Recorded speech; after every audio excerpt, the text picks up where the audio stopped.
ഇതാരോടാ പറയുന്നേ 50 കഴിഞ്ഞ 45 വയസ്സ് കഴിഞ്ഞ ഭർത്താവ് ഒരു റൂമി, ഭാര്യ ഒരു റൂമി, ഇങ്ങനെ കിടക്കാം.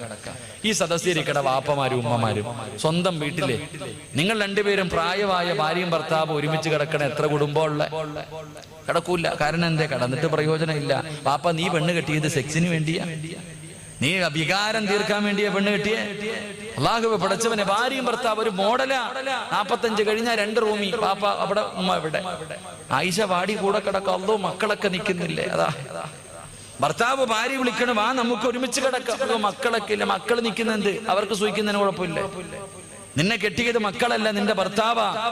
ആ മനുഷ്യന്റെ കൂടെ മരിക്കണ കാലം വരെ താങ്ങും തണലുമായി നിൽക്കാനാ നിന്നെ വിവാഹം കഴിച്ച്. നീ അടുത്ത റൂമിൽ പോയി കിടക്കുന്നു. എന്റെ പ്രിയപ്പെട്ട ഉപ്പമാര് ചിന്തിക്കണം, ഭാര്യയും ഭർത്താവും ഒരുമിച്ച് കിടക്കണം. വാപ്പ മരിക്കണ കാലം വരെ, മരിക്കുന്ന കാലം വരെ ഒരുമിച്ച് തന്നെ കിടക്കണം. അല്ലാഹു നമുക്ക് ഈമാൻ നൽകി നിഗ്രഹിക്കുമാറാകട്ടെ.